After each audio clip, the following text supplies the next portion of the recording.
Greetings and blessings. We are the Ministry of the Real Truth, and our latest video will be centered around this man here, Rabbi Tovia Singer, who has stated in other videos that he is a descendant of, he's a Cohen, C-O-H-E-N, descendant of the, or Cohen, K-O-H-N, descendant of the original Leib priesthood, etc. Sent him a question, hopefully he'll reply soon, in relation to supposed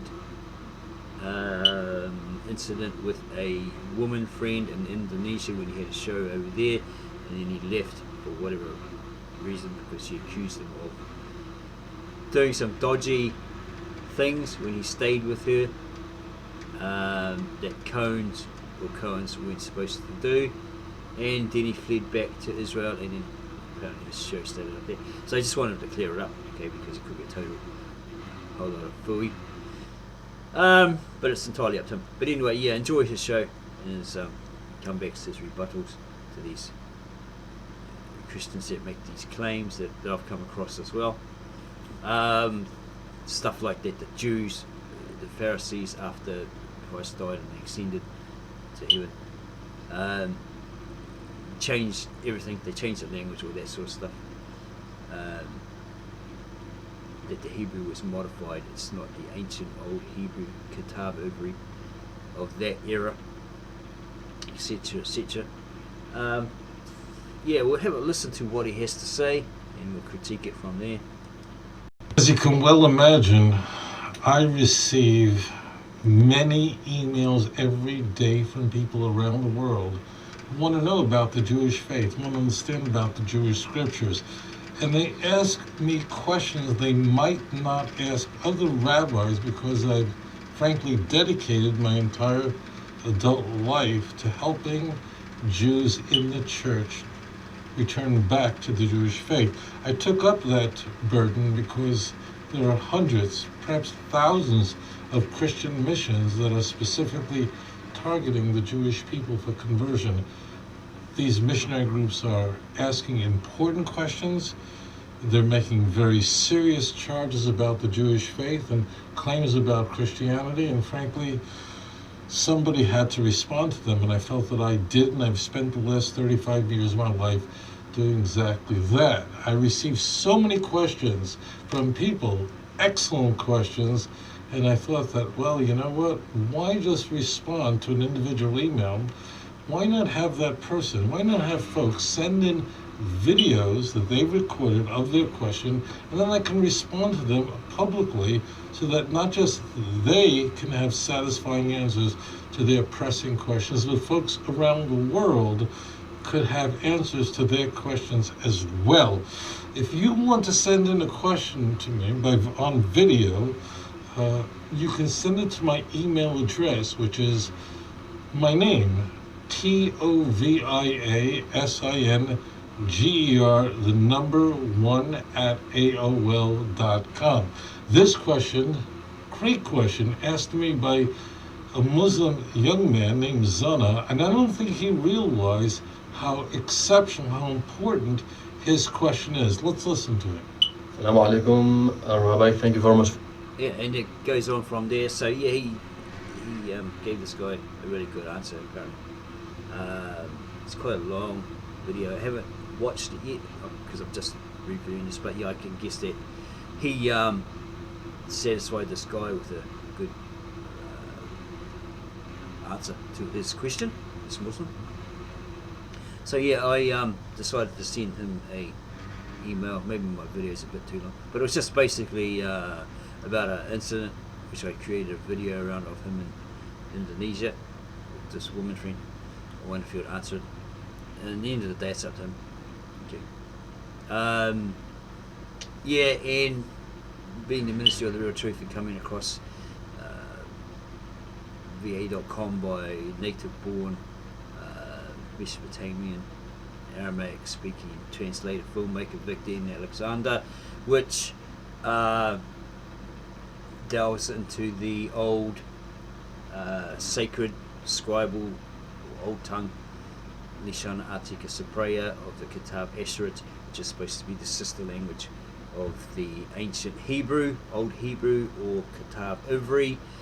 I'm wondering why they don't really touch on that, whereas the Judaism and the Roman Catholic Church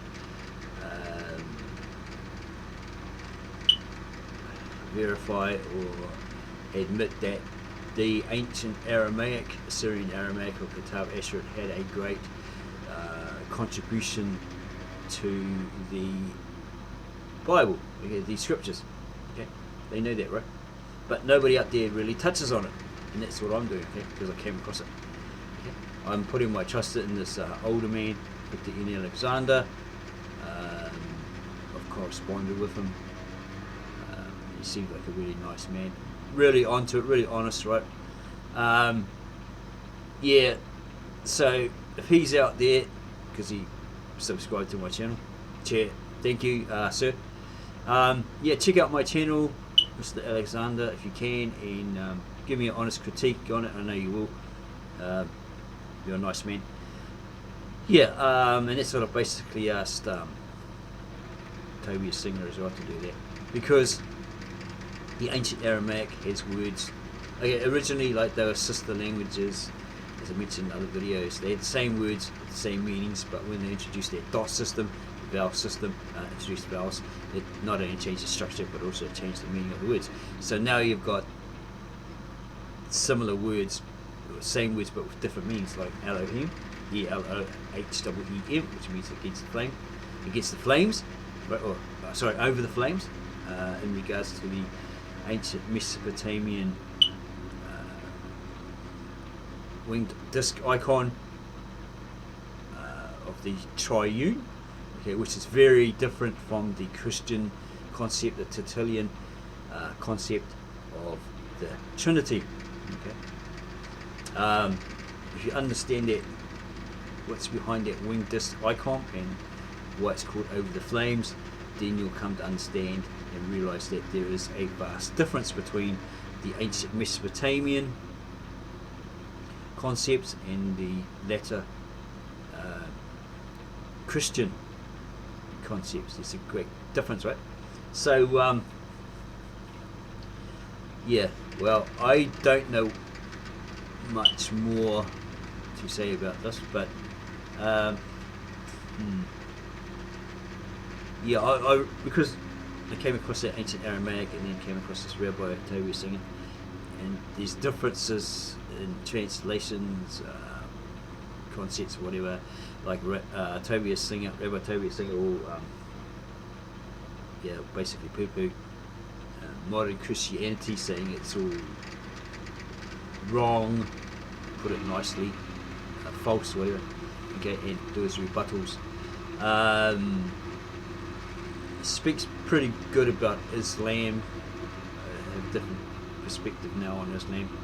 Yeah, but then again, there's some problem out there where a lady up in Canada, supposed Islamic scholar, highly qualified, points out about the Injil, that it's talking about Jesus, where I think Tovia Singer said on his videos that it's nothing to do with Jesus, the Injil, etc., etc.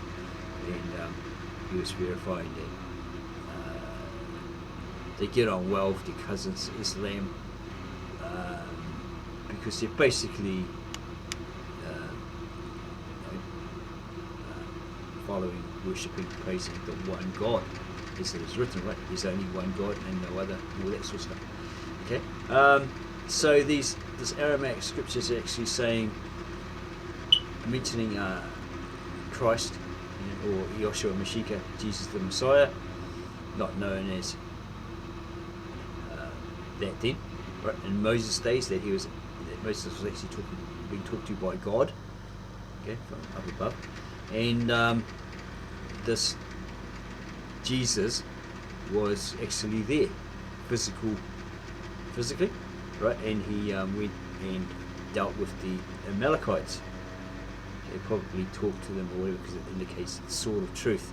The sword of truth isn't one that chop people's heads off, all that sort of stuff. It's a different concept. So if he said later on in the New Testament, the truth is like a two-edged sword and it cuts deep. Well, that's probably what it's referring to, right? So from the very beginning of Brita, or Genesis, creation, chapter 1, it says in the beginning, as that beginning, basically, in the Eastern mindset, Eastern expression, that the Son of God, or the Milta, the manifestation of God, and God was the embodiment of that manifestation, created the heavens and the earth. So as he said to those Pharisees, you look for me in the scriptures, yet I'm standing right in front of you, but the scriptures speak of me from the very beginning to the very end, right? I.e. from the text of Genesis to the last verse in Revelations 21:22, right? Or 22, the last verse. Okay, he's found right throughout it, right? And he tells them, did I not say, have I not said in those scriptures that you are gods, to the Pharisees? Okay, so he's dropping hints that he is God in the flesh, he's God incarnate. Okay, but he's on the earth, and he's asked Peter, or Cephas, Kepa, who do you say that I am? And he says, oh, come on, man. Yeah, Lord, Master, you're the Son of God, you're the Messiah. Okay. And he actually tells him throughout those books, Matthew, Mark, Luke and John, that if you've seen him, you've seen God. Okay. Right? Because he's that God incarnate. But it's just that, it's kind of confusing because he's like this fleshy man, or a physical man, going to a garden alone, praying to God, who's his Father in heaven, right? But he's on the cross and he yells out to his Father who's in heaven. In the Aramaic, wherefore have you destined me? Not this, my God, why have you forsaken me? Because God does not forsake. And it's a second or third generation transliteration from the Arabic and the Greek, so it's incorrect in your modern Americanized Bible versions.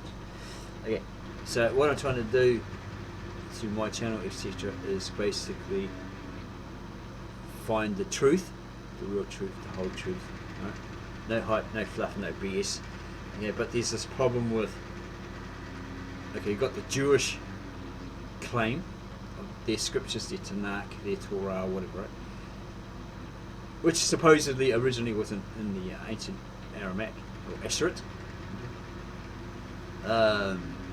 They interchanged the languages all the time. They used the Kitab Assyrian, or the ancient Aramaic, and then they switched over to the Kitab Ivri, or the ancient Hebrew, because they felt that one was too sacred to be put in the hands of others who might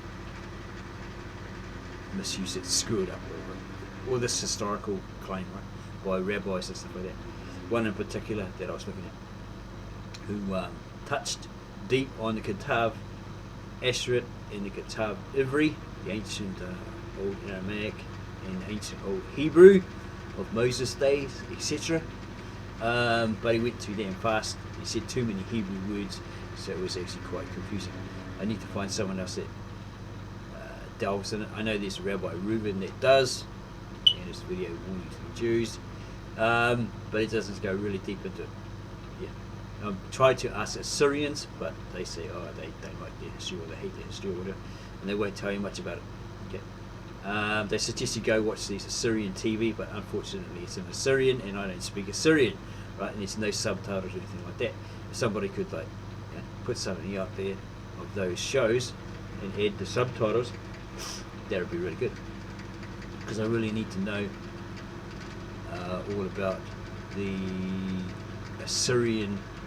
real Assyrian history from native-born Assyrians, not so much these top Assyriologists like Thorbinson or something like that, Stephanie Malley, different people like that, right? That I could look at, but they're European. I'd rather have it coming from a native-born Assyrian. I did correspond with one on YouTube so far. He says if you knew the true Assyrian history, then you'd probably drop your religion. Okay. Yeah, and he said much more on that, which I probably touched on in an earlier video. So there's that confusion there.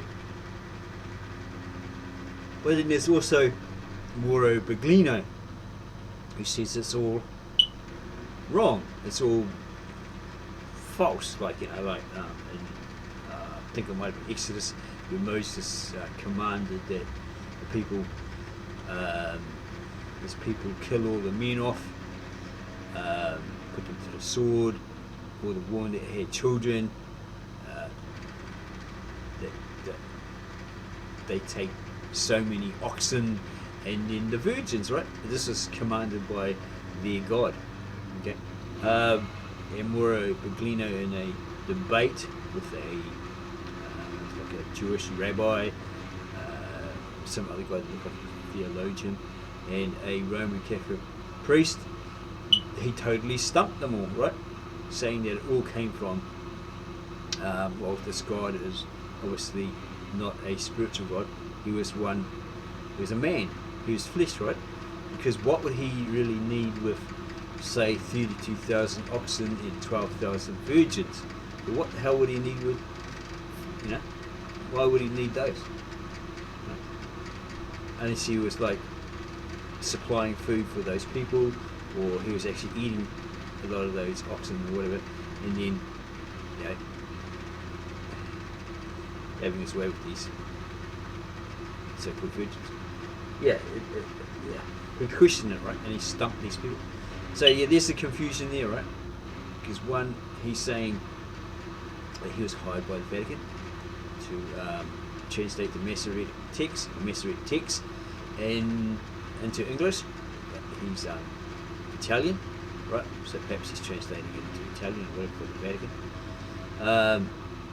Because it sounds like his English is very limited, so he has to have a translator. On Sarah White interviews Mauro Baglino, he's a translator there, okay, explaining what he found, that underneath those Masoretic stories, the biblical stories, was the ancient Sumerian mythos or myths about the gods coming from the sky, or these aliens, and finding the Neanderthal man on planet, okay, and then mixing their DNA, doing the genetic splicing, and coming up with hybrids, yeah, which eventually were humanoids, but they were slave workers that went down into the deep dark holes in the earth to get the gold so they could save their planet, which had like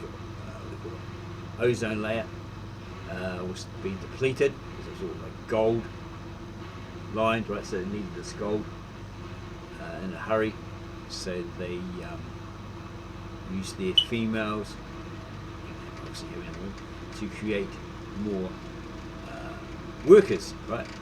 Pump out more workers because it speeds up production and gets the gold back to the planet faster, right? It saves their planet. Because if they didn't, well, the planet would die. Okay? Because the ozone layer, or that layer, would have been depleted, right? And killed them off. So yeah, they had to speed up production and all this sort of stuff, right? So, and then you've got like Irving Finkel, we're talking about Noah's Ark, that it was a coracle that's run. I've got this whole playlist of it, right?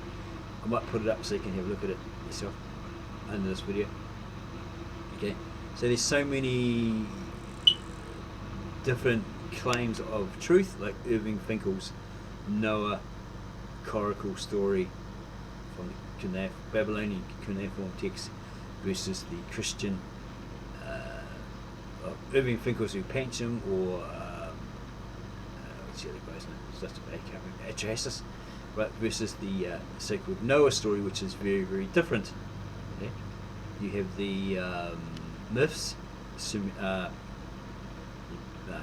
Akkadian, Babylonian cuneiform text myths, which speak of Upanishad or Atrahasis, versus the Jewish and the Christian version of Noah, the myths saying that they were on the waters for 6 days, etc., whereas the later Jewish Christian versions say they were on the water for 40 days and 40 nights and all this sort of stuff. Very, very different, but obviously, from my point of view, and many others, that they've adopted and adapted these myths and made them more palatable for their religious ideals, their religious belief system, etc. Make them more palatable, sound like, well, that, you know, that sounds better. That system. So yeah, I don't know if anyone out there comes through these videos comes across the same problem, but yeah. So every time I think I've got it, it's like boom, something else comes up. It's like, oh my gosh, really? You know, that's thrown a spark, a spanner in the works. You know, so I have to go do personal research on it and clear that up. Okay. Yeah, people will say, oh, you confused and all that sort of stuff, but it's like there's stuff out there, information that causes that confusion, right? It's like, you know, I'm not paranoid, but there's people out there that try to make you paranoid. They do dodgy things, you know, to you personally, mentally, physically, whatever, and they make you paranoid. Okay, like a friend used to walk across a certain bridge, which is off with Rocker, on Substance, and it's like 20 to 30 feet in length and probably about 40, 50 feet up. So it's a bridge, right? And it scared the crap out of me for half an hour that she walked across it. She did it. She was like, wow, it's so amazing. But yeah, it caused me to be worried about heights later on, right? Because that whole 30 minutes, I thought, oh, geez, if she falls off, right, and where's she going to go? She's going to go to the bottom of this highway, and they're just going to run her over, right? She'll be obviously dead, but she'll get run over by the oncoming traffic. What am I going to say to people, you know, that the family that I met, etc. You know, if that happened, and then her sister's friend later on tried to do it, right, and he fell off 5 seconds or 5 minutes into walking across on the edge. He fell off and landed on a bank and broke his other leg, right? Lucky for that he fell where their bank was. If he had fell on the motorway, oh my gosh. But yeah, she was amazing, brave, you know. She walked this. If anyone knows Simon Street, Kaiba Pass in Auckland, there's this Grafton Bridge, or this bridge just before the Grafton Graveyard.